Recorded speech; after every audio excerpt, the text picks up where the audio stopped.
pidiendo en serio. Háganme un favor, pónganme atención. Todo el mundo ahorita levante, se vaya a traer su cafecito, vaya al baño. Porque hoy es clase larga, ¿ok? Sobre aviso no hay engaño. Hoy no terminamos tempranito, y no se los estoy diciendo.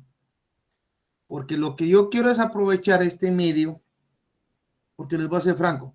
Allá en la clase no me dejarán mentir ustedes que esfuerzo la voz y no se escucha. También no tengo todas las herramientas que yo quisiera tener en la clase para poder enseñarles como yo quiero. Hoy nos vamos a poner serios. Allá en la clase la semana pasada estuve pifiando un rato y todo, porque mi intención, bueno, dije aquí no voy a poder hacer mucho. Estaba esperando esta semana. Entonces, aquí entiendo todos están en casita, todos están listos, así que le vamos a entrar en serio, ¿ok?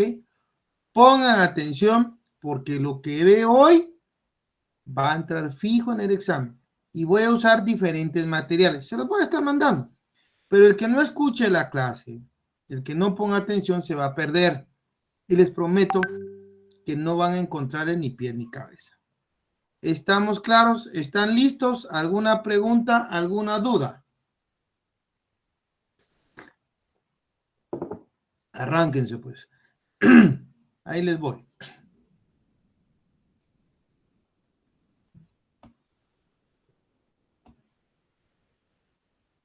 Voy a empezar diciéndoles que voy a usar ciertos materiales, pero hay materiales que yo se los quiero explicar, pero son muy elevados. Sin embargo, sí valen la pena. Entonces vamos a ir viendo cómo se desarrolla la clase. Si tienen preguntas, las hacen. Por favor, vamos a tratar de hacerlo despacito, ¿ok? Lo primero es que vamos a entender un poquito esto del juicio sumario, que es lo que a mí más me interesa. Entonces, entiendo que ahí ya se mira la diapositiva, ¿verdad? Correcto, licenciado. Bueno, Sí. háganme favor, alguien que me haga la caridad de leer lo que está en pantalla, pero no vamos a bajar un poquito más. Ahí está. El proceso sumario. El proceso sumario es el de tramitación abreviada con rapidez superior y simplificación de formas con respecto del juicio ordinario, pero sin llegar a la celeridad extrema. El carácter de los... Perdón. Dele, siga. Yo después... El carácter de los juicios sumarios, expone Calandrei, citado por el doctor Aguirre Godoy, es el de presentar una abreviación y compendiosidad de formas de donde procede su denominación, en oposición a las del procedimiento ordinario, amplio y detallado, de manera que el juicio sumario no lo distingue los efectos que pueda producir la resolución final, sino la celeridad y brevedad en sus trámites, por lo menos en teoría.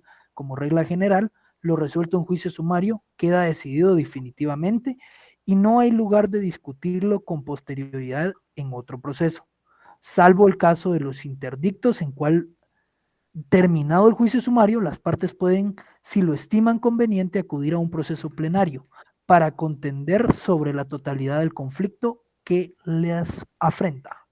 Bueno.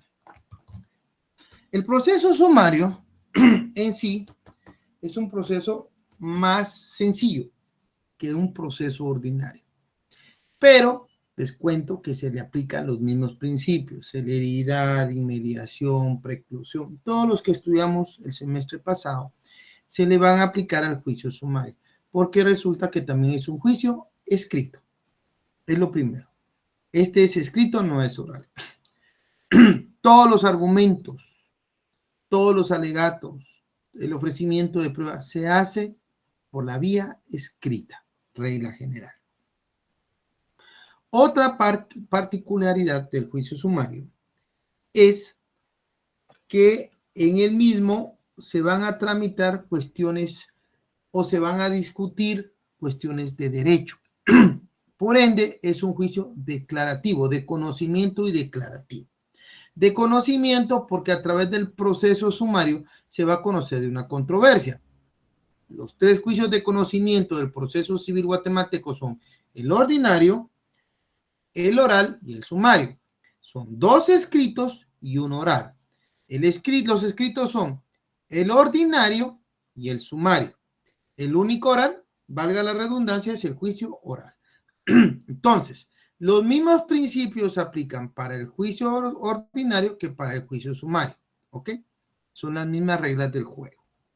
Bueno, dicho esto, entendemos que hay una pequeña diferencia, que supuestamente tiene que ser más abreviado. Calamandrei, si se dan cuenta, aquí lo indica.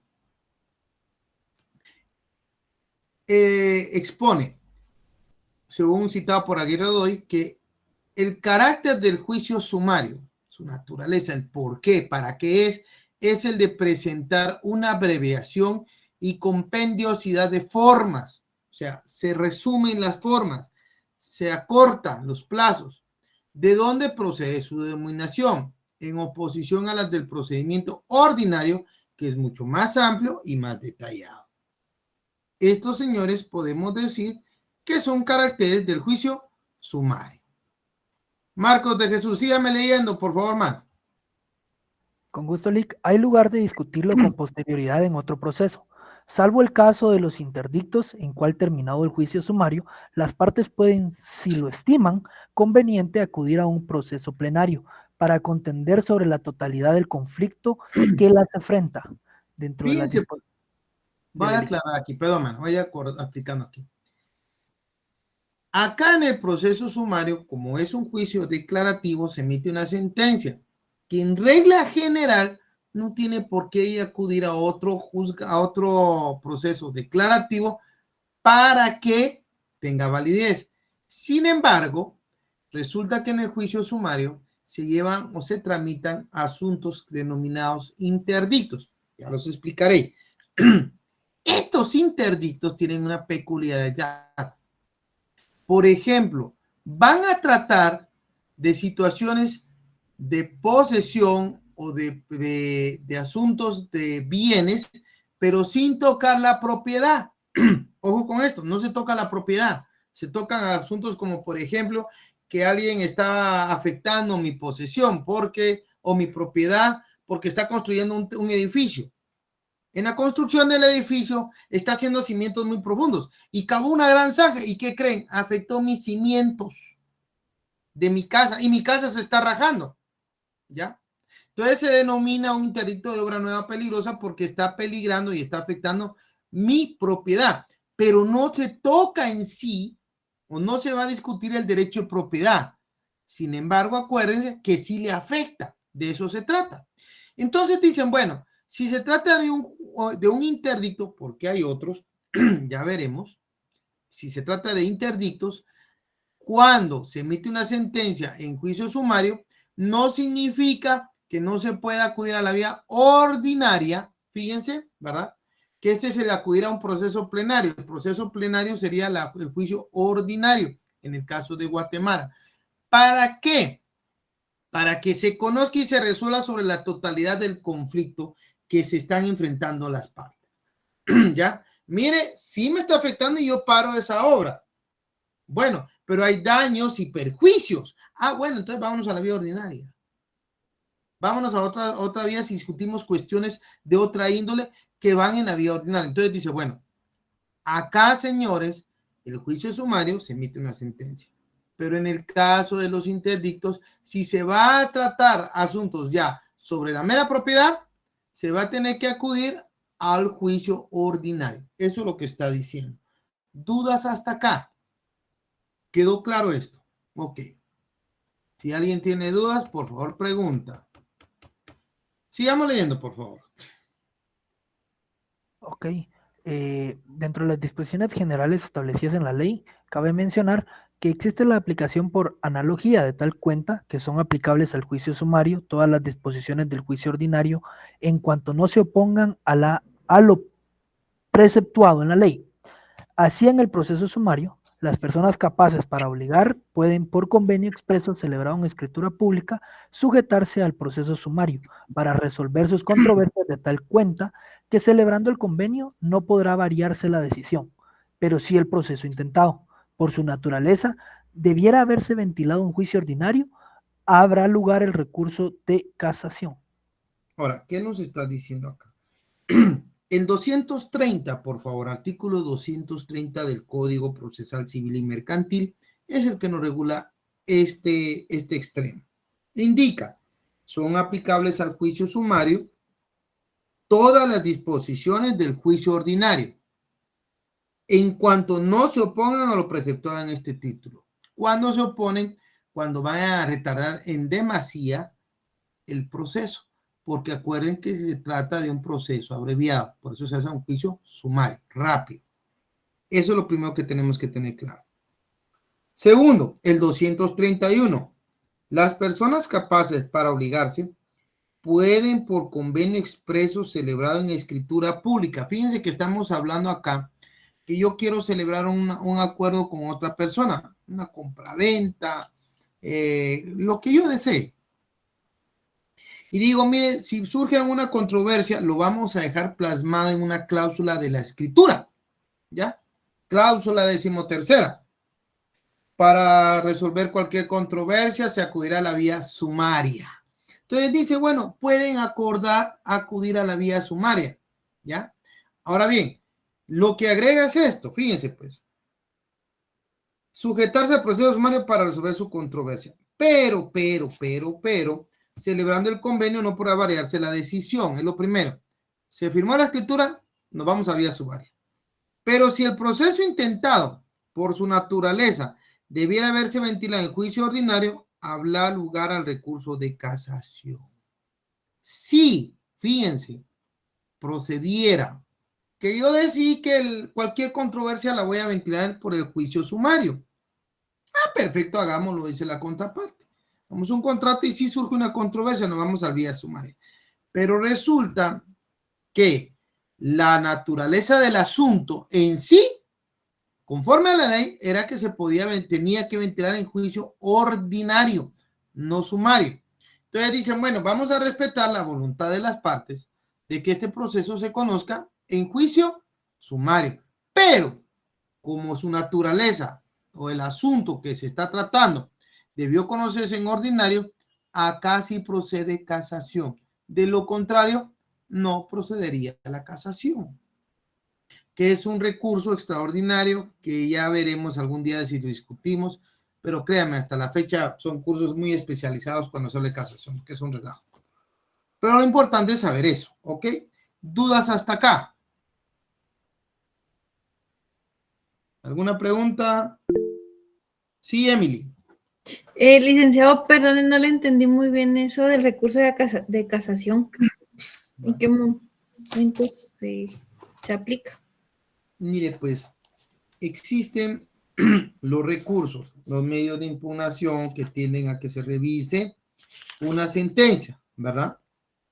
El artículo 619 habla de un artículo muy especial, de un recurso, un medio de impugnación súper especial, que es la casación. Dice legitimación, los directa y principalmente interesados en procesos o representantes legales tienen derecho a interponer recurso de casación ante la Corte Suprema de Justicia. Y fíjense que esta casación es tan especial que tiene sus propios requisitos, 619. ¿Cuándo procede? 620.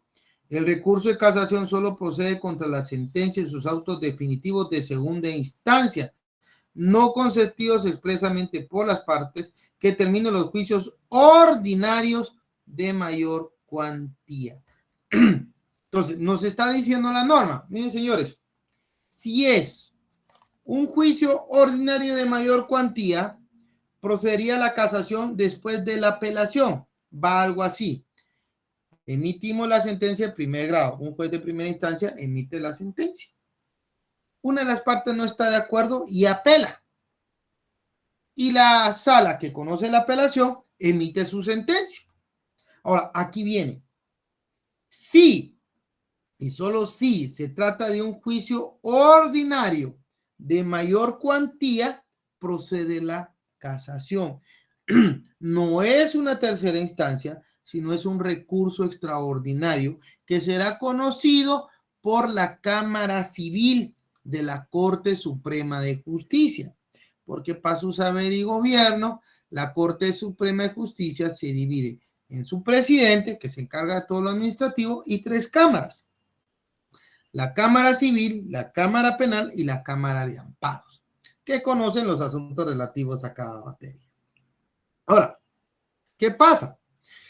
Nos está diciendo entonces aquí la norma, Emily, que si en dado caso estamos conociendo un proceso sumario, porque la voluntad de las partes se plasmó así en una escritura pública, dijeron, miren, si surge una controversia, la vamos a ventilar por el juicio sumario.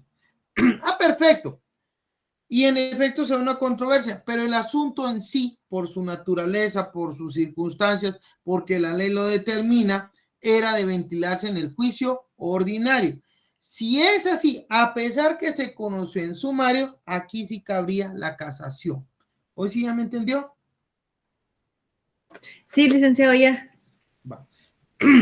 Vámonos pues. ¿Alguna otra pregunta? Vamos despacito para que se les vaya a quedar. Sí, Ruth. Buenas noches, licenciado. Perdone, la casación de fondo que estaba viendo ahí, ¿verdad? De forma o de fondo. ¿A dónde se presenta entonces en este caso? La casación, lo que, mire, no solo le voy a explicar por sacarla más o menos de la duda, pero no es materia de lo que vamos a examinar ni nada. Solo la pregunta sería, mire, si ese juicio se trata de un asunto que se vio ventilar en juicio ordinario y se tramitó en juicio de sumario por voluntad de las partes, ¿cabría la casación? Por ahí podría ir la pregunta. La respuesta es sí. La casación es un recurso extraordinario que se presenta ante la Cámara Civil de la Corte Suprema de Justicia. Para hacerla más sencillo y entendible, ante la Corte Suprema de Justicia. ¿Ok? Pero eso, créanme, que ya son profundidades muy largas. Es como hablarles ahorita del amparo. Yo les hablo del amparo y es un relajo. No me van a entender. Bueno, de lo demás, de lo que es el sumario, ¿sí está claro esto? ¿Tienen algunas dudas? Sí, Araceli. Buenas noches, licenciado. Si por voluntad de las partes o por convenio de las partes se presenta el juicio se conoce en el sumario y se dicta sentencia, allí no procede ningún otro recurso, ¿verdad? Mire, ahí se queda. Si el asunto de los que vamos a ver a continuación, que están plasmados en el 229, se emite sentencia conforme a la derecho, es decir, se conocieron en un juicio sumario, se resolvieron en juicio sumario, como estaban catalogados que se tenían que conocer en juicio sumario, como le digo, en el 229, no procede la casación. Ahí estamos claros. ¿Ok? ¿Alguna otra pregunta? Gracias, Lic. Bueno. Vamos a ir platicando un poquito de los asuntos, ¿ya? Por favor, ¿podrían leer solamente los asuntos antes de cambiar de diapositiva? ¿Quién me lo lee? Emily, por favor. Estoy seguro si son... Y buenas noches. Buenas noches, Marco. ¿Quién va a leer? Dele usted, ya que apareció, por favor, hágame la caridad. Los asuntos de arrendamiento y de desocupación, la entrega de bienes muebles que no sea dinero, la rescisión de contratos, la deducción de responsabilidad civil contra funcionario y empleados públicos, los interdictos y los que por disposición de la ley o por convenio de las partes deban seguirse en esta vía, artículo 229, Código Procesal Civil. Bueno. ¿Qué me está diciendo la ley? Estos son los asuntos que se conocen en la vía sumaria. Ahora bien, estos asuntos, por ejemplo, en el artículo inciso 6, los que por disposición de la ley, les platicaba la semana pasada que en el 1037, si no mal recuerdo, del Código de Comercio, se establece que todo lo que sea relacionado al Código de Comercio, los asuntos que se ventilen de él, deberán tramitarse en juicio sumario. Ahí encontramos un ejemplo cuando se va a conocer un asunto por disposición de la ley en juicio sumario, ¿ya? Ahora bien, vamos a ver si encuentro otro, me acuerdo. Es el 1039, Lic. 1039. Déjamelo, por favor, mi amigo. Sí. Vía procesal, artículo 1039. A menos que se estipule lo contrario en este código, todas las acciones a que dé lugar su aplicación se ventilarán en juicio sumario, salvo que las partes hayan convenido en someter sus diferencias a arbitraje, en cuyo caso prevalecerá el acuerdo arbitral sobre cualquier proceso o vía judicial señalada específicamente en este código o en otras leyes de naturaleza mercantil. Ahí está. Este es un ejemplo cuando la ley lo dispone. Fíjense que aquí ya tengo que tratar sobre el juicio de sumario de arrendamiento y desocupación, pero antes de entrarle aquí, voy a cambiar de diapositiva. Estas diapositivas me encantan, quiero decirles, me encantan, sí, son muy bonitas, pero muy fumadas. Entonces, voy a ver qué pasa. Vamos a ver, vamos a usar estas otras. Si se dan cuenta, hablo del juicio sumario y esta diapositiva es la que acabamos de agotar prácticamente en la otra vía, o sea, en la otra diapositiva. Así que no se vayan a preocupar porque si la explico no, porque es la misma, ¿ok? Ahora bien, como todo conflicto, cuando se acude a un órgano jurisdiccional, es necesario que se realice por medio de la acción. La acción conlleva la presentación de un memorial conforme los requisitos que establece la ley, ¿ya? Ahora bien, estas diapositivas las tenemos que actualizar y les voy a rogar entonces que recordemos que se tiene que aplicar primero lo relativo al artículo 61. Aquí, si se dan cuenta, volvemos al juicio ordinario. Estamos aplicando juicio ordinario, ¿ya? Es decir, los mismos requisitos para el juicio ordinario son los mismos para el juicio sumario. Alguien que me lea el artículo 61 del Código Procesal Civil. ¿Cómo está ahora, por favor? Artículo 61. Escrito inicial. La primera solicitud que se presente a los tribunales de justicia contendrá lo siguiente. 1. Designación del juez o tribunal a quien se dirija. 2. Nombres y apellidos completos del solicitante o de la persona que lo represente.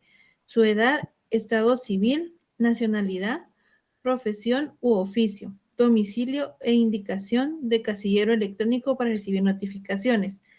3. Relación de los hechos a que se refiere la petición. 4. Fundamento de derecho en que se apoya la solicitud. Cita las leyes respectivas. 5. Nombres, apellidos y residencia de las personas de quienes se reclama un derecho. Si se ignorare la residencia, se hará constar. 6. La petición en términos precisos. 7. Lugar y fecha. 8. Firmas del solicitante y del abogado colegiado que lo patrocina, así como el sello de este. Si el solicitante no sabe o no puede firmar, lo hará por él otra persona o el abogado su abogado que lo auxilie. El artículo 63, si se dan cuenta, también sufrió variaciones. ¿Me lo pueden leer, por favor? El artículo 63. Copias. Dentro del día siguiente de presentada en forma electrónica la primera solicitud, el interesado deberá acompañar tantas copias claramente legibles en papel común o fotocopia, como partes contrarias hayan de ser notificadas la primera vez. Para el efecto de este artículo, se considera como una sola parte los que litiguen unidos y bajo una misma presentación. Estamos aplicando los mismos principios y artículos para el juicio ordinario que para el juicio sumario. Veamos ahora, ¿qué es lo que contempla el artículo 106? ¿Se acuerdan que hemos leído el 106? Leámoslo otra vez, por favor, Marcos de Jesús. Artículo 106, contenido de la demanda. En la demanda se fijarán con claridad y precisión los hechos en que se funde las pruebas que van a rendirse, los fundamentos de derecho y la petición. Hasta aquí vamos muy bien. 107. Artículo 107, documentos esenciales. El actor deberá acompañar a su demanda los documentos en que funde su derecho. Si no lo tuviera a su disposición, los mencionará con la individualidad posible, expresando lo que de ellos resulte, y designará el archivo, oficina pública o lugar donde se encuentren los originales. Fíjense, señores, que les voy a poner un caso. Resulta que yo presento mi demanda y yo considero que está acorde a derecho. Sin embargo, la misma es rechazada. ¿Qué recurso cabe contra el rechazo de mi pretensión, de mi acción, de mi memorial, de mi demanda? Bueno, ya sé, no me lo van a contestar. Por eso les decía, es que esto es otro mundo, pero se lo vamos a ver. Vamos a leer 2 diapositivas acá, por favor. La segunda es la que más me interesa, pero por favor, Marcos, échese la leída, por favor. Ok, demanda. Requisitos, artículos 61, 106 y 107 del Código Procesal Civil y Mercantil. Incumplimiento de requisitos, 27 y 109, Código Procesal Civil y Mercantil. Se estima que si bien los tribunales tienen facultades legales de verificar la admisibilidad de los juicios y en su caso declarar su rechazo, ello no debe constituir un obstáculo por medio del cual la autoridad judicial, aplicando un criterio en exceso rigorista, deje en estado de indefensión a las personas que ejercitan su derecho de acceder libremente a los tribunales. Sentencia de fecha de 30 de agosto de 2012, expediente 723-2012. En el mismo sentido, sentencia del 21 de marzo de 2012, expediente 4636-2012 y sentencia del 6 de octubre de 2010, expediente 1774-2010. En pocas palabras, dense en cuenta. Este es un argumento que deben tener ustedes a la mano. ¿Ya? Si bien se puede rechazar la demanda, ojo, no se puede ser excesivamente rigorista o formalista. ¿Por qué? Porque se puede dejar en estado de indefensión a la persona que ejercita su derecho de acceder libremente a los tribunales. Podríamos afectar el derecho de defensa y con él de tutela judicial efectiva. Pero veamos entonces cómo recurro, cómo les digo que no estoy de acuerdo. Bueno, aquí está la respuesta. Por favor, léalo.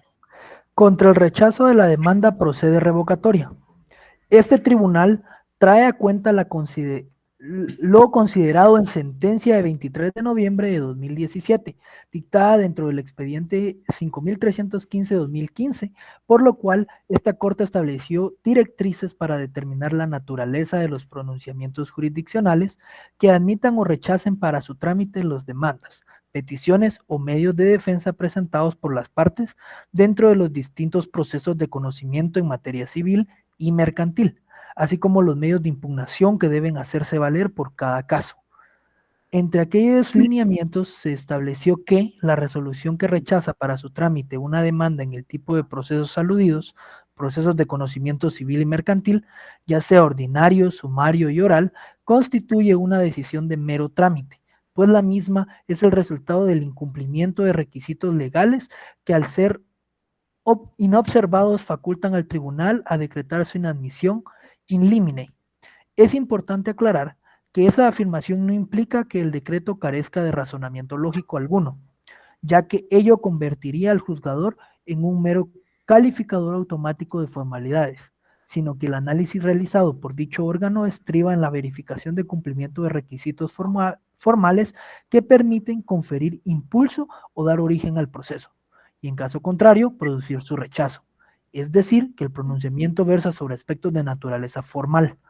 En este sentido, a partir del presente fallo, deberá tomarse en consideración que la impugnación que conforme a la legislación aplicable resulte idónea para provocar un nuevo examen del pronunciamiento jurisdiccional que decide la admisión para su trámite de una demanda en los procesos de conocimiento aludidos, siempre que la deficiencia advertida no pueda hacerse ver por medio de las excepciones, es la revocatoria, pues aquella decisión tiene la naturaleza de decreto.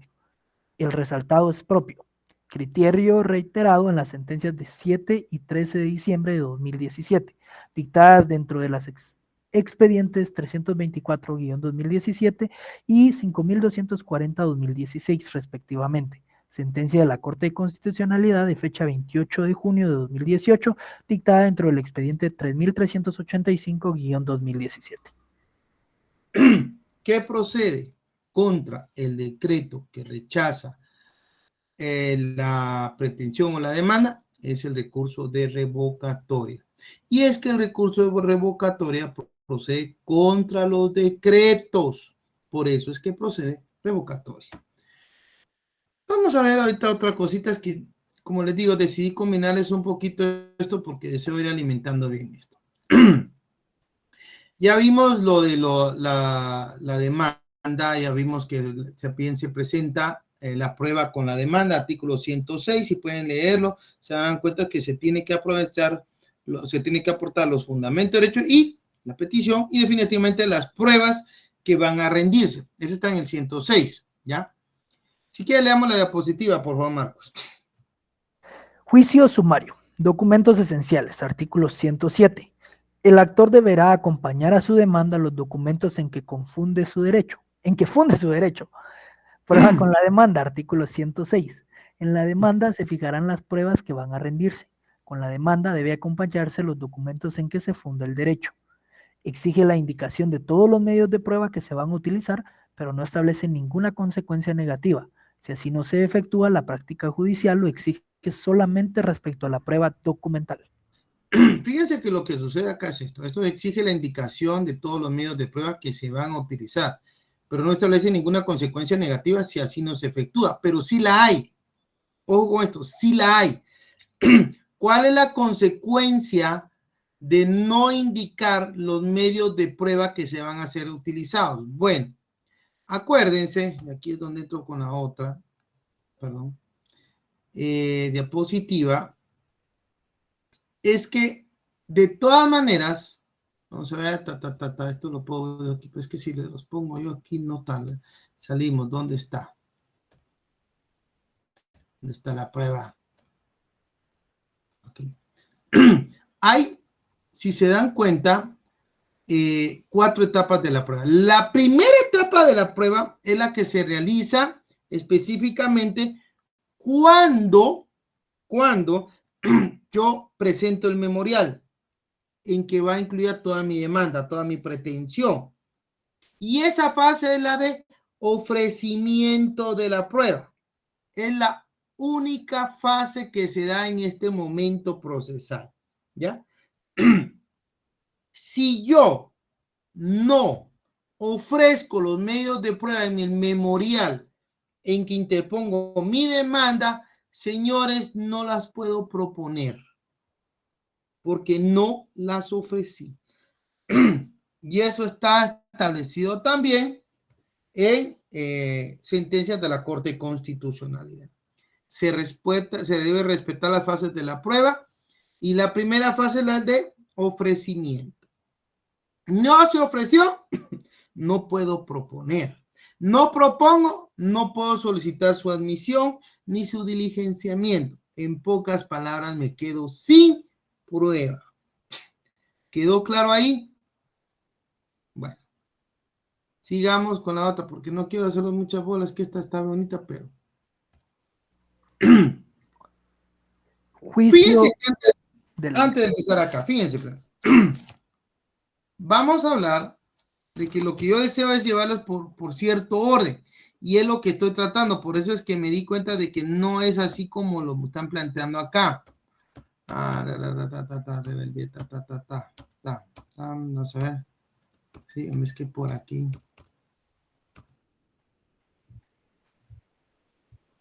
Estas son las actitudes o alternativas del demandado frente a la demanda.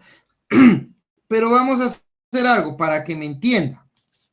Fíjense, señores, que bueno, yo ya cumplí, ¿verdad? Presenté mi memorial, llenando todos los requisitos de ley y ofrecí la prueba. ¿Qué es lo que hace el juez? Debe emitir una resolución, un decreto, que es el que acabamos de analizar, que bien puede admitir para su trámite o puede rechazar para su trámite mi demanda en juicio sumario. Pero, sin embargo, tengo que tener en consideración que esta resolución debe ser notificada, ¿ya? Respetando el derecho de defensa, toda resolución debe ser notificada. Cuando se notifica la resolución, vamos a hacer de cuenta que sí se le dio trámite a la demanda, ocurre lo que establece el artículo 233 del Código Procesal Civil y Mercantil. ¿Alguien que me lo lea, por favor?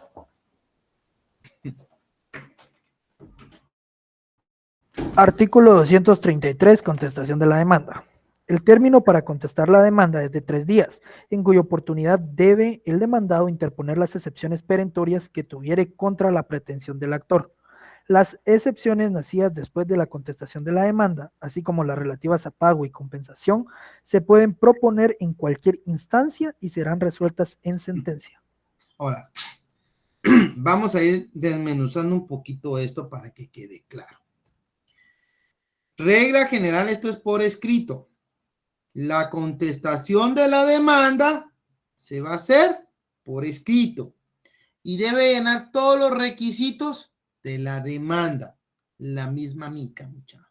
¿También ofrece medios de prueba? Sí, debe ofrecer sus medios de prueba. Pues no los ofrezco en la contestación de la demanda, no los voy a proponer, no lo voy a poder proponer en la etapa de prueba.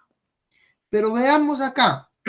La primera regla es que el emplazamiento, ¿se acuerdan de esa palabra? El emplazamiento en el juicio sumario es de 3 días.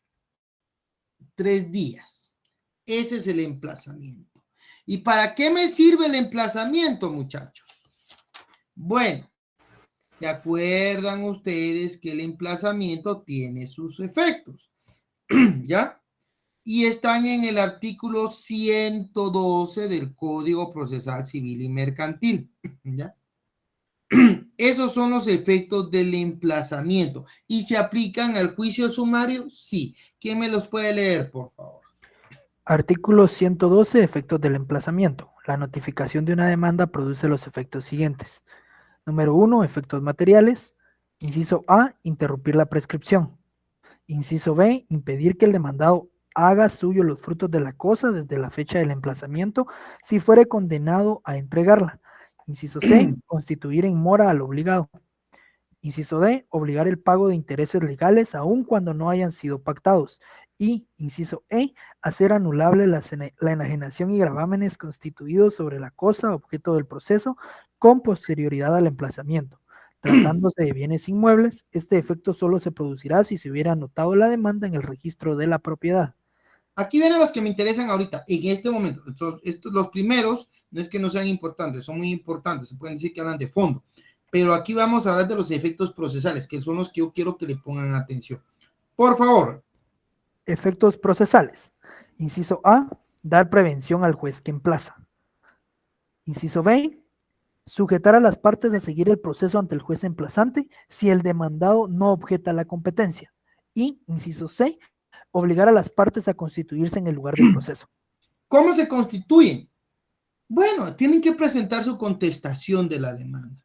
Ahora, esa contestación conlleva una actitud frente a la demanda. Por eso esto es lo que quería llegar yo. Vamos a entonces entender que en este momento que yo acabo de ser notificado que me están demandando en la vía sumaria, yo tengo que tomar una actitud. ¿Cuáles son las actitudes que puedo tomar frente a la demanda en la vía sumaria? Aquí las tenemos. Por favor, Marcos. Ok, licenciado. Voy. Aquí. Actitudes o alternativas del demandado frente a la demanda. Silencio, contumacia o rebeldía, excepciones previas, contestación de la demanda en sentido negativo, contestación de la demanda en sentido negativo y excepciones perentorias, el allanamiento, la contestación de la demanda en sentido negativo y reconvención. Fíjense pues. Silencio, contumacia o rebeldía. Si ustedes analizan los artículos de 229 al 235, que son los que regulan básicamente el proceso sumario, no van a encontrar absolutamente nada sobre la rebeldía. Pero se aplica. ¿Por qué? Porque volvemos al artículo número 230, que nos llama a jalar toda la normativa tendiente al juicio ordinario. Y entonces vamos a aplicar el 113 y el 114 en vía general, siempre y cuando no se opongan a la naturaleza del proceso sumario. 113 y 114, por favor. Artículo 113, rebeldía del demandado. Si transcurrido el término del emplazamiento el demandado no comparece, se tendrá por contestada la demanda en sentido negativo y se le seguirá el juicio en rebeldía a solicitud de parte. Artículo 114, efectos de la rebeldía. Desde el momento en que el demandado sea declarado rebelde, podrá trabarse embargos sobre sus bienes en cantidad suficiente para asegurar el resultado del proceso. Compareciendo el demandado después de la declaración de rebeldía, podrá tomar los procedimientos en el estado en que se encuentre. Podrá dejarse sin efecto la declaración de rebeldía y el embargo trabado si el demandado prueba que no compareció por causa de fuerza mayor insuperable. También podrán sustituirse el embargo proponiendo otros bienes o garantías suficientes a juicio del juez. La petición se sustanciará como incidente en pieza separada sin que se suspenda el curso del asunto principal. Ahora, viene una pregunta. ¿Qué efecto inmediato procesal tiene la rebeldía en la prueba? Que ya no tiene derecho a presentar prueba, licenciado. Exactamente. ¿Por qué? Y fíjese pues, no es a presentar. ¿Cuáles son las fases de la prueba? Ofrecimiento, Proposición, proposición, admisión y diligenciamiento. valoración y diligenciamiento. Entonces, no contesto la demanda. Regla general, acuérdense que lo está indicando la ley, ¿verdad? El 113 dice, se tendrá por contestar la demanda en sentido negativo y se seguirá el juicio en rebeldía a solicitud de parte. Ojo acá, la rebeldía se solicita por parte. Es decir, yo presenté la demanda y no me contestan la demanda. Acuérdense que estamos hablando en la vía escrita, inmediatamente de agotado el plazo para la contestación, que es de 3 días, ¿verdad? Del emplazamiento, yo solicito se declare la rebeldía. ¿Por qué? Dejo desarmada la parte contraria. Es decir, no puede ofrecer ya prueba. ¿Por qué? Vean qué interesante.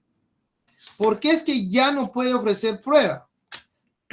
Aplicamos automáticamente también el principio de preclusión procesal. ¿Y de dónde me saco ese principio? Artículo 64 del Código Procesal Civil y Mercantil. Si alguien fuera tan fino. Artículo 64. Carácter de los plazos y términos. Los plazos y términos señalados en este código a las partes para realizar los actos procesales son perentorios e improrrogables, salvo disposición legal en contrario. Vencido un plazo o término procesal, se dictará la resolución que corresponde al estado del juicio sin necesidad de gestión alguna. Hablamos entonces que aquí está fundado el principio de preclusión procesal. Se agotó la fase procesal. Entonces, ¿qué hace con la declaración de rebeldía también? Agoto la fase procesal del emplazamiento. Señor juez, este nunca contestó. Hasta aquí llegó el emplazamiento. Ya precluye la oportunidad del demandado para contestar la demanda, para asumir una actitud. Y automáticamente le estoy diciendo, como no ofreció la prueba, no la puede proponer. No hay prueba. ¿Qué respuesta espera en el examen si hago la pregunta? ¿Qué efecto procesal tiene directamente sobre la prueba la declaración de rebeldía? Es que no se podrá proponer prueba en el momento procesal o no se propone, ya no se puede proponer la prueba. Esa es la contestación. Ya no se puede proponer prueba. ¿Por parte de quién? Del demandado, ¿verdad? Importante. Ahora, ese es el silencio, contumacia o rebeldía. Y se continúa el proceso. Ojo, el proceso no se estanca, salvo que la ley lo indicara, ¿ya? Ya lo vamos a ver acá, porque acá no lo está diciendo así, ¿ya? Acá no nos dice nada. Está diciendo, váyanse al artículo 113 y 114. El proceso sigue sin la parte que se declaró rebelde. se continúa. Entonces, automáticamente, bueno, preséntenme sus pruebas, veremos si tienen suficiente prueba para que la demanda sea declarada con lugar. Vean qué importante. El juez simplemente no dice, miren señores, ya se fue, entonces declaremos con lugar la demanda. No, vamos a ver qué prueba tiene y la va a valorar. Aún así, el juez puede decir, señores, no, le voy a otorgar la demanda, no voy a acceder a lo solicitado, voy a declarar la demanda sin lugar porque no me prueba lo que usted indica. Con lo que presentó no es suficiente prueba y sin lugar la demanda. ¿Se puede? Sí, sí se puede. Pero ya tiene ventaja el demandante cuando se logra declarar la rebeldía del demandado. Eso es lo básico. Ahora, excepciones previas. Las excepciones previas son las contempladas, o sea, el plazo está contemplado en el artículo 232. Por favor, alguien que me haga favor. Marcos. Artículo 232. Interposición de excepciones previas. Dentro del segundo día de emplazado podrá el demandado hacer valer las excepciones previas a que se refiere el artículo 116, las cuales se resolverán por el trámite de los incidentes. Sin embargo, en cualquier estado del proceso podrá oponer las excepciones de litispendencia, falta de capacidad legal, falta de personalidad, falta de personería, cosa juzgada, caducidad, prescripción y transacción, las que serán resueltas en sentencia. Si quiere, leamos un poquito sobre las excepciones previas para refrescar. Por favor, Marcos, lea usted esta diapositiva y tal vez Jeffrey me ayuda con la siguiente. ¿Logra leer bien ahí la diapositiva, Jeffrey? Sí, Lick. Va. Empecemos, Marcos, por favor. Léame esta diapositiva. Excepciones previas. Aquellas que se refieren a impedimentos procesales y que requieren previa resolución para el saneamiento del proceso por defectos en la relación jurídico-procesal, por falta de presupuestos o requisitos procesales, y tiende a conseguir una resolución meramente procesal en la que no se entre en el fondo del asunto. Son números... Las excepciones previas tienden a depurar el proceso. ¿Por qué lo depuran? Porque las excepciones previas atacan las formas del proceso, y no del proceso, sino de la pretensión que conlleva la demanda. Por ejemplo, vamos a ver que tiene que cumplirse con los requisitos del 161. No se cumplieron con los requisitos del 161, hay una excepción previa de demanda defectuosa. Eso es lo primero, atacan la forma de la demanda. ¿Para qué? Para depurar el proceso. Yo creo que aquí le di en el clavo. Las excepciones previas depuran el proceso porque atacan la forma de la demanda. Van a revisar la demanda. Van a conllevar determinar si en esta no hay errores. ¿Ya? Y si los hay, entonces la van a atacar con el fin de depurar el proceso. No entran a atacar el fondo. ¿Ya? Son la forma. Otro aspecto importantísimo, es que son números clausus. ¿Qué significa eso de números clausus? Números cerrados. No hay más que los establecidos en la ley, que son básicamente en realidad los del artículo 116. Alguien que me lea el 116 por vida suya.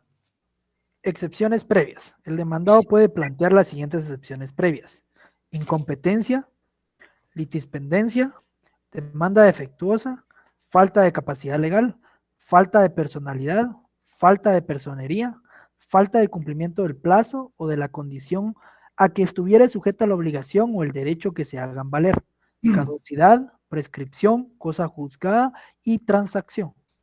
Ahora, ¿hay otra excepción fuera de las del 116? Hay una, y des en cuenta que es previa. 117, por favor.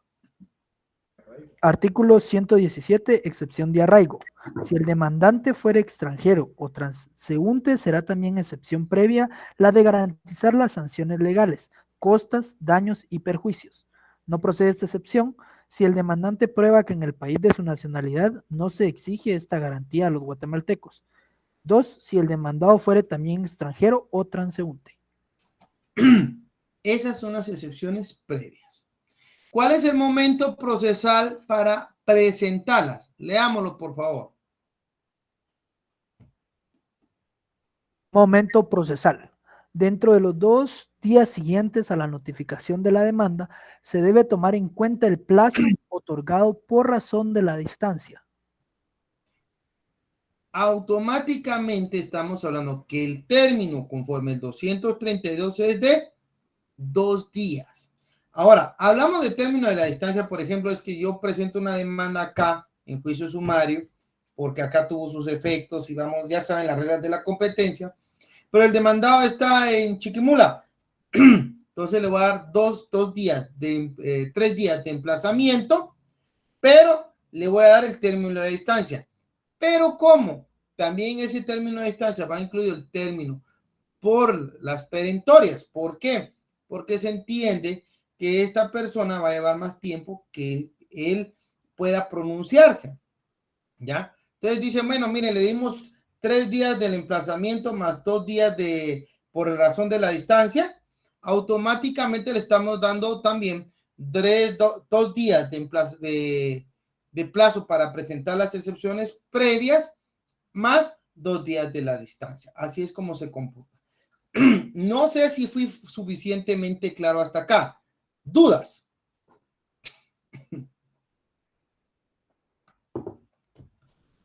Oh, soy desgraciado. Disculpe, ¿podría mencionar el último artículo que leyeron? Ese es el artículo 232. Dentro del segundo día de emplazado por el demandado a hacer valer las excepciones previas. ¿Cuál es la vía en que se tramitan las excepciones previas en el proceso sumario? El de los incidentes. Fundamento, fíjense que pregunto fundamento 232. Ahí se acuerdan que el examen es pregunta directa. Así que pónganle coco, muchachos. ¿Cuáles son esas excepciones? Vamos a leerlas porque me interesa que las vayamos estudiando. Les cuento, yo les voy a mandar estas diapositivas, así se las voy a mandar. Lean lo que les estoy dando. Son diapositivas, les voy a ser franco. Estas no las hice yo. Yo tengo una gran amiga que es la doctora Ciliani. Ella es ahorita jueza de lo civil. Y les cuento que me ayuda muchas veces porque doy un curso para jueces, preparación para jueces. Y yo me ocupo del área penal, área de niñez y otras áreas por ahí. Y la parte civil se la dejo a ella. Entonces ella ha usado esta, yo las utilizo también cuando tenemos que hacerlo. Pero, eso es franco, estas son muy completas. Entonces, si ustedes se meten van a aprender, sí, pero van a haber cosas que no van a entender. Por eso les estoy dando lo que yo necesito que aprendan de cada uno, ¿ok? Bueno, Jeffrey, échese la primera. Dese en cuenta que vamos a ver las excepciones previas del artículo 116. Por favor. Muy bien, Lick. Incompetencia. Defensa planteada por la parte demandada cuando estima que el juez emplazante carece de competencia para conocer de la acción planteada. Litispendencia. Supone la existencia de un proceso anterior y pendiente. Deben tener la misma pretensión y partes. Demanda defectuosa. Incumplimiento de requisitos formales. Falta de claridad y precisión cuando afecta el derecho de defensa. Falta de capacidad legal. Ataca la aptitud para ser titular de derecho y de obligaciones. Falta de personalidad. Legitimación ad causam. En la parte actora se refiere a la titularidad del derecho reclamado. En la parte demandada, la obligación de soportar la carga de la pretensión. Yo no siento el derecho, ¿verdad? Yo voy a demandar, pero en verdad el derecho es de mi esposa, no mío. O el derecho es de mi hijo, no mío. Yo no tengo la personalidad para demandar. O si me demandan, pero a que tenían que demandar, el obligado era mi hijo o mi esposa, no yo. Falta de personalidad. Falta de personería. Digamos. Inexistencia o insuficiencia de la representación ejercitada en juicio. Falta de cumplimiento del plazo de la condición a que estuviera sujeta la obligación o el derecho que se haga valer. Contiene 4 presupuestos distintos. Supone la falta de exigibilidad del derecho o la obligación. Dese en cuenta, falta el cumplimiento del plazo. No se cumple con el plazo. o falta del cumplimiento de la condición a que se estuviera sujeta a la obligación, o bien falta del derecho que se haga valer. Ahí hay 3 excepciones. El nombre es uno, pero la forma en que se va a discutir, la forma en que se va a argumentar es en base a la falta o a la ausencia del presupuesto que se hace relación.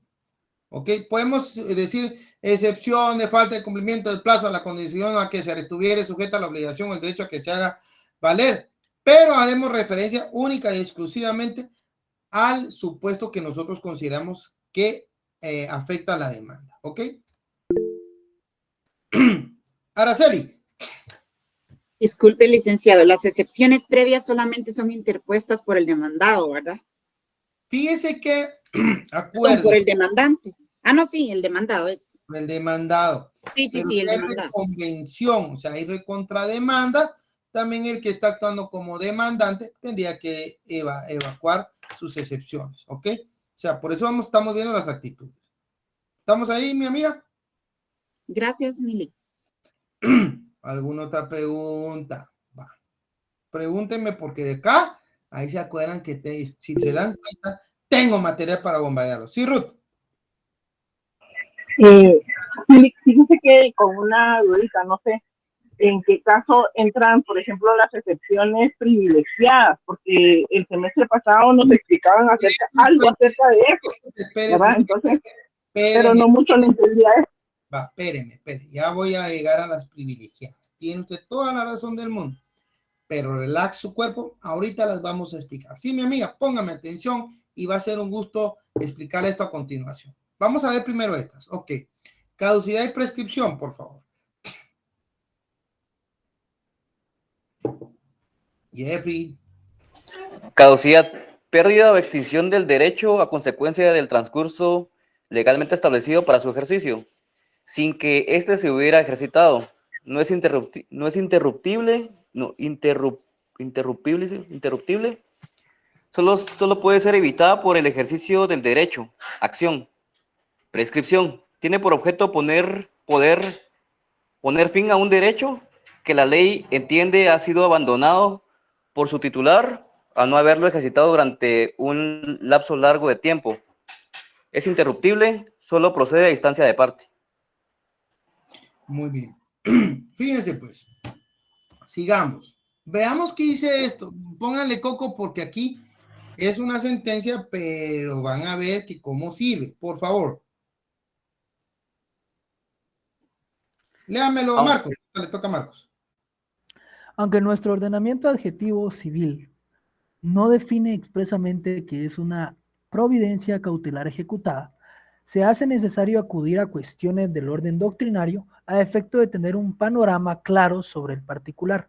Como providencia cautelar, el embargo en su acepción procesal se denomina preventivo cuando tiene por finalidad asegurar los bienes durante la tramitación del juicio.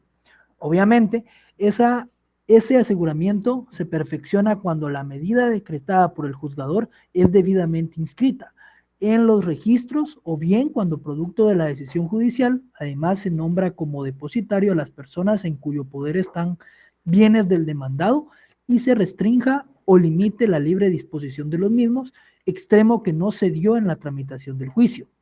En el caso que se analiza, se considera que la medida cautelar de embargo decretada en su oportunidad no fue debidamente ejecutada, pues la misma no produjo los efectos que la parte actora pretendía a través de ella, es decir, restringir o limitar la libre disposición de los créditos y cuentas por cobrar que la demandada tuviera en corporación a Miselco, sociedad anónima. Sentencia de fecha 18 de noviembre de 2011, emitido por la Corte Suprema de Justicia, Cámara Civil, dentro del expediente 534-2010. Dese en cuenta. ¿Qué me está diciendo aquí? Básicamente vamos aquí. Aunque nuestro ordenamiento adjetivo civil no define expresamente qué es una providencia cautelar ejecutada, hablamos del embargo. Cuando se ha ejecutado un embargo, se hace necesario acudir a cuestiones de orden doctrinario a efecto de tener un panorama claro sobre el particular. Como providencia cautelar, es decir, como providencia para preparar el resultado del proceso, para asegurar que ese condenado no se me vaya y me pague, está el embargo. En su acepción procesal se denomina preventivo. Hay un embargo preventivo cuando tiene por finalidad asegurar los bienes durante la tramitación del juicio. Ojo acá. Hablamos de embargo preventivo cuando su fin es asegurar los bienes durante el juicio. Obviamente, ese aseguramiento se perfecciona cuando la medida decretada por el juzgador es debidamente inscrita en los registros. ¿Cuándo se perfecciona el embargo preventivo? Pregunta de examen. ¿Cuándo es inscrito debidamente en los registros? ¿O cuándo es inscrito en los registros? O bien, cuando producto de la decisión judicial, además se nombra como depositario a la persona en cuyo poder estén los bienes del demandado y se restrinja o limite la libre disposición de los mismos, extremo que eso se dio en la tramitación del juicio. Me interesa para temas de examen cuando se perfecciona el embargo preventivo, cuando se inscribe en los registros o bien cuando se nombra depositario. Ojo acá. ¿Por qué estamos hablando acá de esta medida? Bueno, vamos a hablar de que también estamos en que son medidas que se van a tomar o se van a solicitar junto con la demanda, ¿da? Fíjense que dice acá, si bien es cierto que se decretaron las medidas precautorias y se libraron los oficios correspondientes a las diferentes instituciones estatales mencionadas para que se procediera conforme lo dispuesto por el juez, no se ejecutaron las mencionadas medidas por no haber créditos pendientes a favor de la demandada. Es decir, las medidas no resultaron efectivas. En otros términos, cuando el artículo 1506 del Código Civil establece las medidas cautelares ejecutadas como supuestos de interrupción del cómputo del plazo de prescripción, aquí amarramos el tema, alude a medidas que hayan resultado efectivas y no simplemente comunicadas a quienes se dirigen las órdenes que estamos hablando acá. Prescripción tiene por objeto poner fin a un derecho que la ley entiende ha sido abandonado por su titular al no haberlo ejercitado durante un lapso largo del tiempo. Yo tengo un plazo para demandar que me paguen. Eso lo establece la ley, ¿ya? Pero no lo hago. Prescribe mi derecho. Es interrumpible y solo procede a instancia de parte. La prescripción se puede interrumpir y solo procede a instancia de parte. Ahora, vean acá. Nos está aclarando que se puede interrumpir, fíjense pues, no defiende expresamente que es una providencia cautelar ejecutada. Se hace necesario acudir a cuestiones de orden doctrinario a efecto de tener un panorama claro sobre el particular. Y hablamos sobre el embargo preventivo, pero acá es más claro.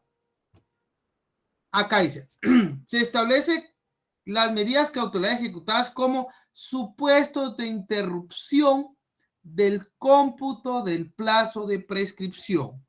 Un ejemplo de interrupción de la prescripción es un embargo con carácter de prevención, es decir, o un embargo preventivo. Esa es una forma en que se interrumpe la prescripción. Estamos hablando acá de esto. ¿Dudas hasta acá, chicos y chicas? Claro como el agua. Lick, yo me perdí cuando empezó a hablar de registro. La verdad me perdí bastante en la sentencia que estaba leyendo. La prescripción se puede interrumpir. Un caso de interrupción es precisamente el embargo preventivo. Por eso aquí vemos acá que nos habla sobre el embargo preventivo, ¿ya? El embargo preventivo es una medida ejecutada porque es adecuada. Eso es lo que nos está hablando esta sentencia. Y dice acá, el Código Civil en 1506 establece las medidas cautelares ejecutadas como supuesto de interrupción del cómputo del plazo de prescripción aluden a medidas que hayan resuelto efectivas y no simplemente comunicadas a quienes se dirigen la orden. En el embargo preventivo yo vengo, inscribo el embargo en el registro general de la propiedad, o bien se nombra un depositario del embargo. Ahí el embargo es preventivo y fíjese que resulta ser efectivo. Por eso dice acá, establece las medidas cautelares ejecutadas como supuestos de interrupción del cómputo del plazo de prescripción. Tienen que ser ejecutadas. Alude a medidas que hayan resultado efectivas. Y no simplemente se le haya comunicado a usted, señor, tiene un embargo, pero nunca se le embargó nada. Nunca se inscribió, nunca se nombró a un depositario. 1506, ¿quién está preguntando? Si no se nombró a un depositario, ¿ya? No se inscribió, la medida de embargo preventivo no fue eficaz. Por lo mismo, no interrumpe la prescripción. Ahora sí le quedó más claro, man. Sí, Lick, mucho mejor. Gracias. Bueno, ¿alguna otra pregunta, amigos? Ay, es que esto que... No. Esto mejor lo dejo ahí aparte. Cosa juzgada y transacción, por favor. Cosa juzgada. Decisión judicial irrevocable, firme, ejecutoriada, dictada dentro de un proceso que impide el ejercicio de la misma pretensión. Debe existir identidad de personas, cosas, pretensión y causa. Transacción. Debe ser anterior al juicio para proceder como excepción. Debe ser anterior al juicio para proceder como excepción, es decir, transacción es un acuerdo. Transamos, acordamos, convenimos. Pero eso debe ser previo al proceso para que se pueda interponer la excepción de transacción en este momento procesal. Fíjense que estoy hablando de la transacción en este momento procesal. ¿Ok? La rebeldía, pues esto ya creo que lo vimos, pero démosle una leída, por favor. Rebeldía. Constituye la actitud procesal por el cual el demandado se muestra renuente a colaborar en el desarrollo de la serie, pero está en el sistema del juicio en contumacia, no se detiene, de manera que para suplir el principio de bilateralidad de la instancia es menester que el juzgador suplente la inactividad, lo que hace ponderando los procedimientos del actor y conduciendo por la vía regular el proceso a través de sus proveimientos jurisdiccionales. Este silencio implica negar los fundamentos de hecho y de derecho de la demanda. Procede transcurridos los 3 días del emplazamiento, solo puede ser declarado a solicitud de partes. Eso ya lo vimos. Contestación de la demanda en sentido negativo. Virgen Santa. Bueno, echémonos, leámoslo pues. Contestación de la demanda en sentido negativo. Constituye una defensa en sentido estricto. No implica cargo probatoria. El oponente se limita a desconocer las afirmaciones del contrario sin colocar circunstancias distintas. El procedente fuera del emplazamiento mientras no exista declaratoria de rebeldía. El primer párrafo del artículo 233 del Código Procesal Civil y Mercantil establece que el periodo de emplazamiento para contestar la demanda dentro del juicio sumario es de 3 días, conforme con el artículo 113 de la ley. Esa fase procesal únicamente precluye cuando, a petición del actor, se resuelve la rebeldía del demandado y, siendo que el caso concreto se consta de que esa declaración judicial de rebeldía todavía no se ha producido. La parte demandada, ahora postulante, estaba habilitada legalmente para contestar la demanda en sentido negativo e interponer las excepciones perentorias.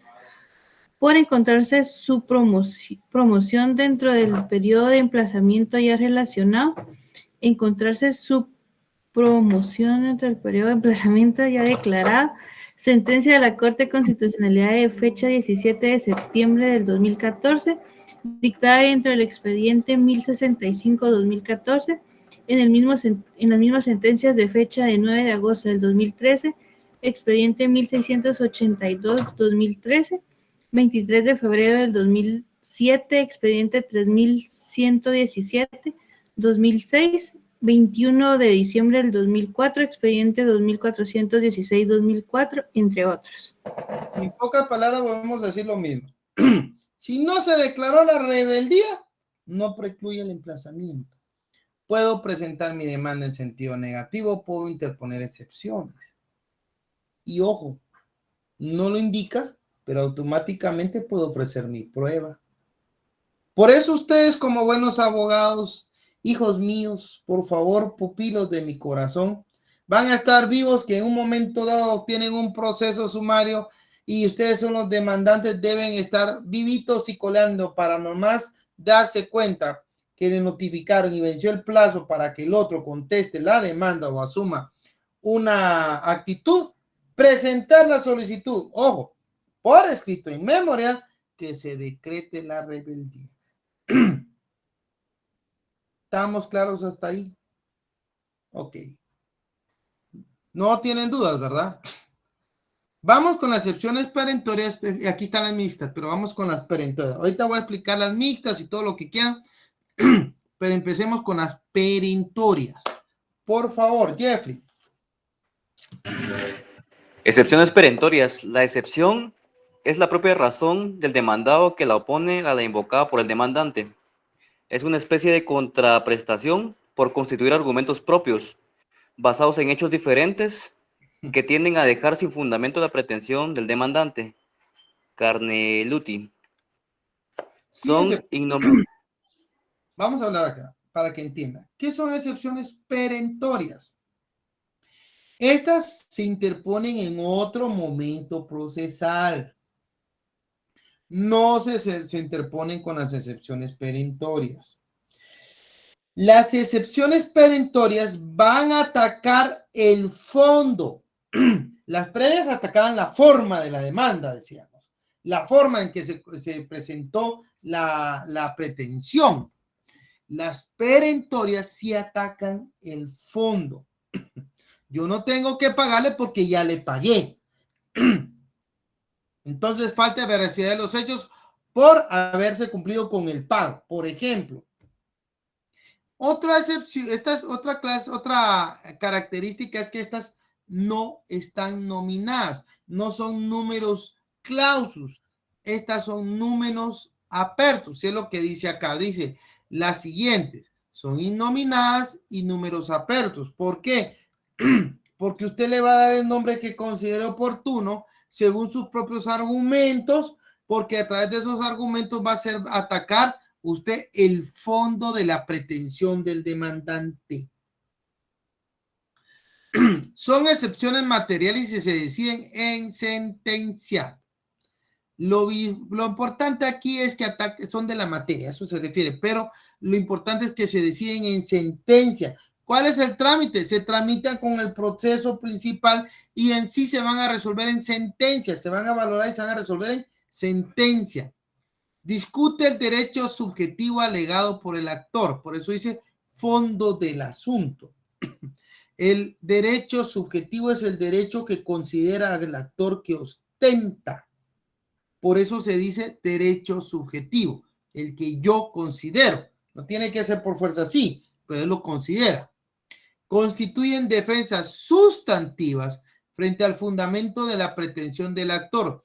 Por ello suelen introducir al proceso hechos nuevos y distintos. Sustantivo conlleva acciones no procesales. Se va a fundamentar en situaciones de las acciones que conllevaron el proceso. Es decir, tuvimos una negociación.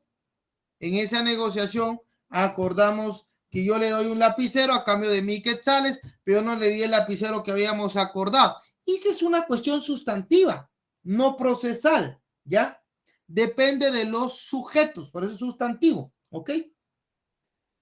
Y producen carga probatoria. ¿Por qué? Porque estas excepciones, como están hablando de nuevos hechos, estos hechos vuelven a ser controvertidos, es decir, deben ser probados. ¿Dudas hasta acá, amigos? Lick, disculpe, estas se interponen a la hora de contestar la demanda. No. Sí, al contestar la demanda conforme al artículo 233. O sea, yo tenía 2 días para presentar las perentorias y presento mi memorial interponiendo excepciones perentorias, las que yo considere. Pero como hoy se me vencía y la presenté, hoy se me cumplían los 2 días, mañana se me vencen los 3 días, bueno, mañana presento de una vez mi contestación de la demanda. Y ahí incluyo las perentorias, ¿ok? Ahí tiene razón. Eso está en el 233. Si alguien puede ser tan fino de leerlo, se lo voy a agradecer. Ahorita le doy la palabra. Contestación de la demanda. El término para contestar la demanda es de 3 días, en cuya oportunidad debe el demandado interponer las excepciones perentorias que tuviere contra la presentación de las cosas. Las excepciones nacidas después de la contestación de la demanda, así como las relativas a pago y compensación, se pueden proponer en cualquier instancia y serán resueltas en sentencia. Ojo acá. Aquí creo que está bien clara. Ahora, ¿cuáles son las excepciones mixtas o privilegiadas? Bueno, aquí la estamos hablando. Fíjense, pues. Leámoslo. ¿Quién fue la compañera que me preguntó sobre estas excepciones?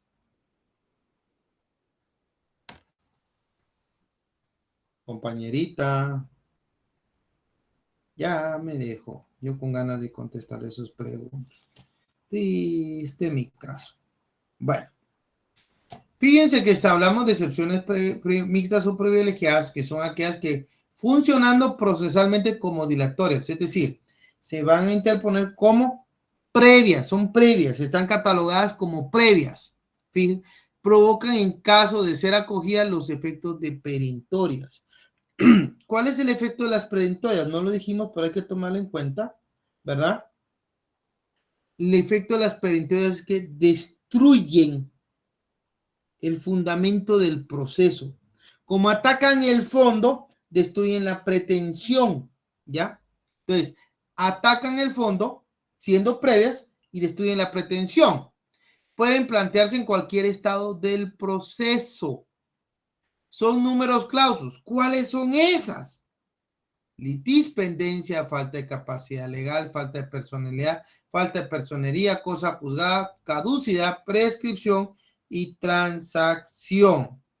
Y fíjese qué interesante, porque aquí nos habla de que las excepciones nacidas con la contestación de la demanda, así como las relativas a pago y compensación, se pueden proponer en cualquier instancia y serán resueltas en sentencia.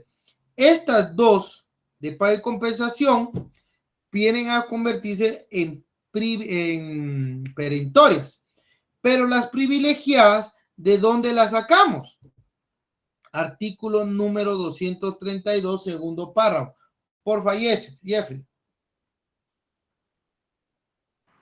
Oye. Sin embargo, artículo 132, interposición de excepciones previas. Sin embargo, en cualquier estado del proceso podrá oponer las excepciones de litispendencia, falta de capacidad legal, falta de personalidad, falta de personería, cosa juzgada, caducidad, prescripción y transacción, las que serán resueltas en sentencia. Estas son las excepciones mixtas o privilegiadas. Qué interesante, ¿verdad? Ahora, ¿cómo puede venir? Es una pregunta, porque les voy a preguntar. Les puedo poner la excepción de cosa juzgada, puede ser catalogada como excepción privilegiada. ¿Sí o no? Sí. ¿O es verdad? Sí, es verdad. Contestación. Acuerden que van en pregunta directa. ¿Vieron cómo soy de buena onda? Yo hasta les doy dando el chivo. ¿Y me lo agradecen? No, no me agradecen. Uy, no, qué bárbaros. Bueno. Sigamos con la continuación. ¿Dudas con estas excepciones? Vean que estamos viendo esto. Allanamiento, contestación de la demanda en sentido afirmativo. Porfa, Jeffrey. Sí, Jeffrey. Implica reconocer como verdaderas las pretensiones que han sido consignadas en la demanda, acogerlas y aceptarlas. Es la aceptación expresa que el demandado hace de las pretensiones invocadas por el demandante, y de los hechos en que ella se apoya, y que determinará una sentencia favorable para Azula Camacho. Ahora, Debe siga. ser ratificado por el demandado, el juez falla sin más trámite. Ahora, ¿de dónde me saco esto? ¿Qué artículo? Jeffrey, usted me va a contestar esa pregunta. ¿Qué artículo fundamento el allanamiento en el juicio sumario? ¿Usa las mismas disposiciones del juicio ordinario? ¿Cuál sería el artículo? 115. Dese en cuenta. Volvimos a aplicar el juicio ordinario. Leamos el 115, por favor. Artículo 115, allanamiento. Si el demandado se allanare a la demanda, el juez previa ratificación fallará sin más trámite. Ahí está. Si me allano, ahí sí no vale la pena ver el proceso. Él lo quiere pagar, que lo pague. ¿Quién soy yo para decirle que no? Se allana, acepta. ¿Oyó? Eso sí, se ratifica ante el juez. Se puede ratificar con una auténtica o de preferencia, pues se puede solicitar la ratificación en una audiencia. Sí, como se guste. Sí, ¿quién es Byron? Creo que no. Byron Castro. Sí, ahí el fallo sería por medio de un auto, licenciado. No, siempre sentencia. Siempre sentencia. Fíjese que... Aunque ya no hay litis ahí. Ya no hay litis. Déjenme acuerdo. No. Fíjese que la ley, el 115, leamos el 115. Porque ahí sí me agarró el culo, se me chispoteó, pero ahorita le saco de la duda. Artículo 115, allanamiento. Si el demandado se... La demanda, el juez previa notificación fallará de resolver. ¿Cómo lo resuelven, Jeffrey, allá en el séptimo? En sentencia, Dick. Sentencia porque se está emitiendo una resolución sobre un asunto de conocimiento. La forma normal de terminar el proceso es sentencia. Ok, vaya. ¿Alguna otra pregunta? Bueno, fíjense que yo sigo. De una vez le estoy diciendo que voy a seguir. Reconvención o contrademanda. Porfa, Jeffrey. Debe llenar los mismos requisitos que la demanda. La pretensión que se ejercita debe tener conexión por razón del objeto o del título con la demanda y no debe seguirse por distintos trámites. Es un medio de defensa. Requisitos. Que la pretensión que se ejercite tenga conexión por razón del objeto o del título con la demanda. No debe seguirse por distinto trámite. Ok. Des en cuenta, la reconvención es una recontrademanda. ¿Qué requisito debe ganar? Los mismos de la demanda, ¿ya? Hay una conexión, dicen, es decir, como se trata del mismo asunto, ojo, también se tendría que tramitar por la misma vía, ¿ya? La pretensión que se ejercita debe tener conexión por razón de objeto o de título con la demanda y no debe seguirse por distintos trámites. Si yo, no tenga pena, Byron, espero haber contestado su pregunta. Quiero contrademandar, pero la demanda que yo pretendo, o sea, la contrademanda, tenía que tramitarse en juicio ordinario, no puedo presentar la reconvención. Solo sí, y sí, se puede tramitar en juicio sumario, podría recontrademandar en la propia vía sumaria. Si no, Nelson Pastel, ¿ok? Es un medio de defensa y los requisitos es que la pretensión que se ejercite tenga conexión por razón del objeto del título con la demanda y no deba seguirse por distintos trámites. Verán qué es lo que estamos hablando. Por si pregunto, otórgueme uno de los requisitos para que se pueda presentar la contrademanda o la reconvención. Debe tener conexión por razón del objeto o debe tener conexión por razón del título con la demanda. ¿Ok? Y el segundo es, no debe seguirse por distintos trámites. Si se debe seguir en distintos trámites, no procede la reconvención. Dudas hasta acá. Sí, ¿quién es? Gabriel, no sé. Gabriela. Buenas noches, licenciado. Sí, me quedó una duda, disculpe. Si es juicio ordinario, la reconvención no puede presentarse. No se podría presentar, porque es un trámite distinto al sumario. Es igual, si usted quiere reconvenir en el ordinario, pero es sumario, no puede presentar la reconvención. Tiene que presentar su demanda en la vía respectiva. Ok, gracias, licenciado. Ok. ¿Alguna pregunta? ¡Seguimos! No oigo un sí. ¿Paramos? Sí. Pues ahora se aguanta porque va a seguir el caso. Quien se quiera salir tiene la libertad de poderse retirar. Total, ¿quién soy yo para prohibirle a ustedes que se puedan retirar y cerrar en este momento su computadora? Yo seguiré dando la clase, por supuesto, seguiré indicando cuáles son las preguntas del examen. Periodo de prueba.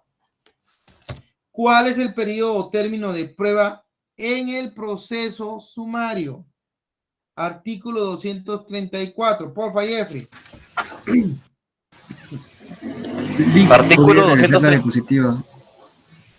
Disculpe. ¿Perdón? ¿Podría regresar a la diapositiva anterior? ¿Esta para qué? Sí, es solo para apuntar. Les voy a mandar las diapositivas, muchachos. Solo buscan ustedes el juicio sumario. Se las voy a mandar, ¿ok? Para que no se hagan bolas. Pon atención mejor. Tranquilo. Dale, Jeffrey. Artículo 234. Prueba, vista y sentencia. El término de prueba será de 15 días. La vista se verificará dentro de un término no mayor de 10 días, contados a partir del vencimiento del término de prueba. La sentencia debe pronunciarse dentro de los 5 días siguientes. El término de prueba será 15 días. 15 días. 15 días. ¿Ya? Ahora bien, la vista se verificará dentro de un término no mayor de 10 días. Pero vámonos a la prueba. Fíjense que tengo duda. Acuérdense que hablamos de juicio sumario. ¿Puedo ampliar este periodo de prueba? Conforme los artículos que conforman el juicio ordinario. ¿Qué opinan ustedes? Que sí se puede, licenciado. A ver, ¿cuál sería su fundamento? Por razón de la distancia no aplicaría ILIC. Fíjense que aquí dicen el 123, si hubieran hechos cometidos, habría prueba por el proceso de término de 30 días. En el de juicio sumario es de 15 días.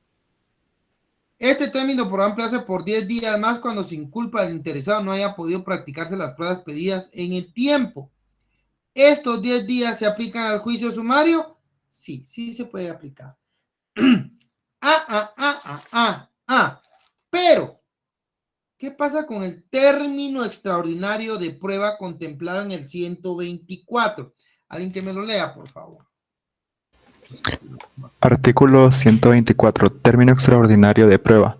Cuando en la demanda o en la contestación se hubieran ofrecido pruebas que deban recibirse fuera de la República y procedieran legalmente, el juez, a solicitud de cualquiera de las partes, fijará un término improrrogable suficiente según los casos y circunstancias que no podrá exceder de 120 días.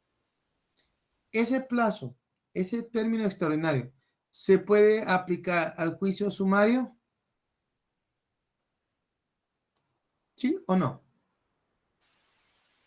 Yo consideraría que no, licenciado, porque es un juicio más corto, rápido. ¿Alguien que no esté de acuerdo con mi querida amiga Araceli? Fíjese, Araceli, que usted tiene toda la boca llena de razón. En efecto, porque se trata de un juicio sumario más breve, no se puede aplicar el término extraordinario de prueba.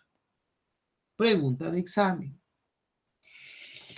El término de vista, fíjense, ya terminó los 15 días o los 10 días según el caso, ¿verdad? Y habla de una vista. ¿Qué es una vista? Bueno, es un espacio de tiempo, es un emplazamiento, es un periodo que se le otorga a las partes para que argumenten, presenten un nuevo alegato. Esto dice, la vista se verificará dentro de un término no mayor de 10 días contados a partir del vencimiento del término de prueba. Se acabó la prueba, hay 10 días para que se aleguen las partes. O sea, presenten un memorial presentando argumentos o alegatos. El plazo es de 10 días. Y luego de esto, des en cuenta que el juicio sumario sí establece el plazo para la sentencia. ¿Cuál es el plazo para la sentencia? 5 días siguientes. 5 días. Veamos que entonces el 235, solo por la duda, estos son pruebas, esto no se las voy a dar porque si se las doy, olvídense a mucha. La declaración de los recursos, 235, porfa. Artículo 235. Recursos.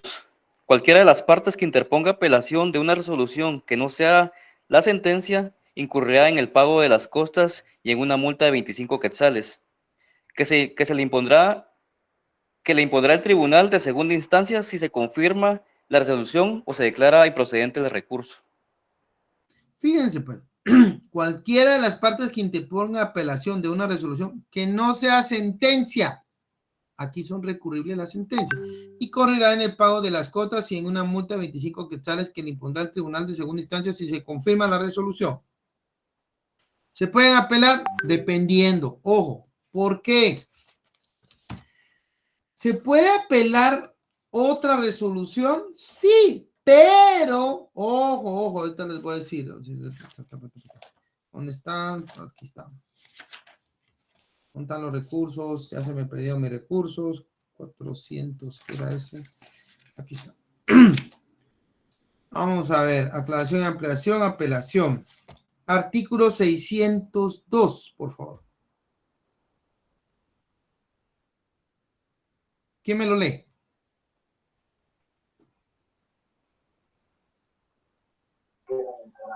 Procedencia. Salvo disposición en contrario, únicamente son apelables los autos que resuelvan excepciones previas que pongan fin al proceso y las sentencias definitivas dictadas en primera instancia, así como los autos que pongan fin a los incidentes que se presenten en pruebas separadas. Las resoluciones que no sean de mera tramitación dictadas en los asuntos de jurisdicción voluntaria son apelables. El término para imponer la apelación es de 3 días y deberá hacerse por escrito. Ahora, en términos generales, tanto en el ordinario como en el sumario, se puede apelar definitivamente los autos que resuelven excepciones previas. Como son incidentes, se resuelven en auto. Estos autos son apelables. Que pongan fin al proceso, ojo, y que ponen fin al proceso, y la sentencia definitiva dictadas en primera instancia, autos y sentencias, así como los autos que pongan fin a los incidentes que se tramiten en cuerda separada. Alguna nulidad que se tramite en cuerda separada, por ejemplo, ¿se puede apelar? Sí. Esos son los asuntos o los casos de procedencia de la apelación. No es contra cualquier resolución. No se vayan a confundir. Denle una leidita a los recursos. Porque si es un decreto, bueno, contra el decreto procede revocatoria. ¿Ya? Y va a depender qué es lo que estamos solicitando y cómo vamos a impugnar ese recurso que vamos a utilizar. ¿Dudas hasta acá, muchachos? Ya vieron que no soy casaquero cuando les dije que hoy sí iba a ser larga la clase. Sí, Byron. La vista es oral, ¿verdad? No, es por escrito. La vista en el juicio sumario es por escrito. Como usted va a presentar un alegato. Claro, si usted desea solicitar la vista pública, eso es otra historia, esa es la vista pública. Pero en términos generales es por escrito. Usted evacúa su audiencia, como quien dice, por escrito. Presenta otro memorial, ¿ok? Igual en el ordinario, entonces es por escrito, a menos que se pida. El ordinario es escrito, por eso les dije. Son 2 procesos de conocimientos escritos. ¿Cuáles son? El ordinario y el sumario. Y solo hay un procedimiento oral, el juicio oral, de conocimiento, ¿ok? ¿Dudas hasta acá? Bueno. Chavos. Lick, disculpe, yo tengo una duda. En este caso, la vista que se presentan, también tiene que cumplir los requisitos del artículo 61. Es que como ahí solamente dice del escrito inicial. Mire. Dese cuenta que hay un artículo, el 62. Léalo, por favor. Ok, artículo 62. Requisitos de las demás solicitudes. Las demás solicitudes sobre el mismo asunto es necesario que contengan los datos de identificación personal y de residencia del solicitante ni de las otras partes, pero deberán ser auxiliadas por el abogado director. Si éste cambiare, deberá manifestarse expresamente tal circunstancia. En casos de urgencia, el juicio del tribunal podrá aceptarse al auxilio de otro abogado colegiado. Bueno, entonces no se llenan los mismos requisitos. No es necesario que diga, yo, Gustavo René Peinado Gómez, de 54 años de edad, casado, abogado y notario de este domicilio. Todo eso no va. Demanda de no. Usted ya solamente, Gustavo René Peinado Gómez, de datos de identificación conocidos, atentamente me apersona ante este órgano correccional con el fin de exponer y ¡plá! Tanta osa. Y debe ir firmado o auxiliado por abogado. Eso sí es la ley. ¿Ok? ¿Alguna otra pregunta? Gracias. Bueno, explico. Sí, Sebastián. Apareció usted, qué buena onda, y era ¿No? justo. Pero si aquí estamos. Por la nota, no va a creer que no. Dígame. ¿Va a haber asistencia el día de hoy, Milik? No creo. ¿No? Mire, les voy a ser franco. Hay 178 ahorita conectados. Estos 178 que están conectados, creo que tienen alguna posibilidad de ganarme el segundo parcial y de ganar el curso. Los demás restantes, no culpo. Y le voy a decir por qué. Porque yo espero que hayan puesto atención. Es más, les voy a dar un chivito. El día viernes nos toca clases de 5:30 a 7 de la noche. Les voy a dar también un consejo. Pidan permiso en su trabajo, záfense temprano, díganle a la mujer que no friegue, díganle al marido que no sea celoso, lo que quieran. Pero yo voy a empezar 5:30 con los que estén. Están dos, con esos dos empiezo clase. ¿Por qué? Bien, chavos. Si se dan cuenta en la clase, lamentablemente intentamos y probamos una vez con un micrófono. Usted lo llevó, ¿verdad, Sebastián? Pero las bocinas no sirven. Las bocinas del aula no dan. Y me causan a mí un serio problema. Ahorita voy, Sandrita. De que por más que yo quiero gritar, la voz no me da. Y yo me canso, muchachos. Entonces, aunque quiero explicarles y que se oiga, no tengo ese tono de voz. La verdad, por ahí tenía mi bocina y dije, me la voy a llevar, pero les voy a ser bien franco. Odio los carros. Tengo dos. Cuando estoy con mi familia, pues no me queda otro que usarlo. De lo contrario, me van a ver con mi casquito y mi motilla, una Navy, con la cual ando para arriba y para abajo. Puede caer un chaparrón, a mí me vale madre. Yo prefiero mojarme, pero no perder el tiempo en el tráfico. Entonces no la puedo llevar. Si alguien puede llevar una bocina, un micrófono, se lo voy a agradecer. Pero yo como ando en moto me cuesta. ¿Ya? Como les digo, la realidad es que yo, miren, si me preguntan, oye, había unos chaparrazos de agua, yo con mi poncho de agua para arriba y para abajo en la moto me mojé los zapatos y me valió madre. ¿Por qué? Odio el tráfico y aquí en Guatemala ya no se puede. Entonces, ¿qué sucede? Ya somos dos, me llega Ari. La realidad es esta. Yo tengo que aprovechar estas clases virtuales porque en estas no me esfuerzo. Y quien se conecta, me escucha. ¿Ya? Entonces puedo explicar así como estoy explicando ahorita. Esta clase fue lenta, tranquila. Creo que quedó claro lo que yo quería explicar. Entonces, el viernes 5:30. De verdad, Luis Fernando, ¿quién es Luis Fernando Carrillo? Levante la mano y que... Ahí está. No, ¿dónde está Luis Fernando Carrillo? Han levantado la mano. ¿Dónde está Luis Fernando? No lo miro, mano. Ah, ya lo vi. Si usted lleva la bocina, excelente. Yo tengo bocino, un micrófono con alambre. No hay problema. Vaya, Lick, yo la dono. No te da pena. Va, la va a tener que llevar, eso sí. No hay pena ahí que quede, ahí que la guarde Sebastián. Venga a guardarla, Sebastián. ¿Está la llevando? Sí, con mucho gusto, Lick. Va, voy a llevar un micrófono. Entonces tenemos eso, me va a facilitar la clase. Aún así, 5:30 empiezo yo, porque otro problema es lo audiovisual, lo visual. No sé cómo han visto ustedes los cables y todo, pero yo todo lo tengo HDMI, no tengo los otros cables que se utilizaban. Entonces me cuesta también usar la bendita cañonera. Por favor, yo les voy a mandar ahorita las diapositivas que estamos utilizando, impriman las que ustedes consideren, especialmente las celestitas. Les va a servir para estudiar. De ahí se dan cuenta, voy a sacar un montón de preguntas.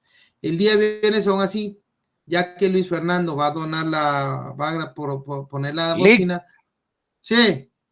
Ese es el cable VGA, ¿no? VGA, el que usa la sí. computadora, la cañonera. Sí, pero yo tengo HDMI, no tengo para VGA. Yo le llevo el cable si quiere. Bueno, miren ustedes, llevémosle y miremos qué onda. Si alguien tiene algo para... Usted consigue la computadora, que yo ando con una USB, mano, que yo ando en moto. Pues si no te digo mi computadora. Pero la verdad es esta. Yo tengo adaptador, Lick. Ustedes me la ponen complicada, mucha hambre. Adaptador que cambia HDMI a VGA para que pueda usar cualquiera de los dos. Llevémoslo, vamos a hacer la prueba, no hay problema. Llevémoslo el miércoles, condenadotes. Pero aún así el día viernes... Así de que no hay excusa, Lick. No, no hay problema, yo encantado. Pero eso sí, el viernes empiezo temprano. Vamos a empezar a hablar del arrendamiento. Deseo terminar el arrendamiento el día viernes, ¿ok? Entonces, ya la otra semana, si hay alguna cuestión, un repaso así, le damos. Según tengo entendido, para los que no sepan, el fin de semana es retrasado. No me han confirmado, pero me dijeron que se espera que el sábado 5 de la tarde sea la retrasada. Y también que más o menos el 15 de octubre son los exámenes parciales. Sobre aviso no hay engaño. Pónganse esto. Sí, Emily. Licenciado, pero ¿esa es la segunda retrasada o es la primera todavía? Segunda. Okay. Había levantado Sandra Elizabeth su mano. Sí, Sandra. Sandra. No, Lick, solo le iba a comentar que en la clase hay una cajita donde hay un micrófono y varios licenciados lo están usando y sí se oye perfectamente. Por eso le quería comentar. No, si lo tratamos de usar con Marcos, ¿verdad, Marcos? Si no se oía bien, no sé si se acuerda, también llevó Sebastián un micrófono y toda la cosa. Es correcto, Lick, pero yo creo que Julio, el encargado de audio, fue a ecualizar la cajita. Pues podemos probarlo. Por cierto, el licenciado Chacón la utilizó, se escuchó bien, Lick. El de administrativo también. Entonces usemos esa, yo encantado, yo porque no sabía. La ignorancia, perdónenme. Pero bueno, véame eso, Sebastián. Por favor, Sebastián, veámosla para usarlo, yo encantado. Y si podemos usar algún dispositivo, pues ideal.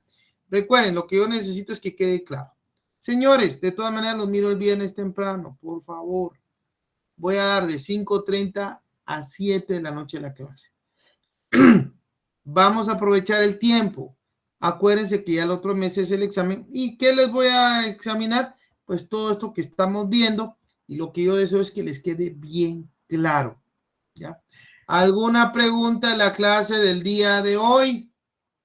O sea que mi esquema del juicio sumario simple que yo había visto se no sirve con todo lo que me dio hoy, Lick.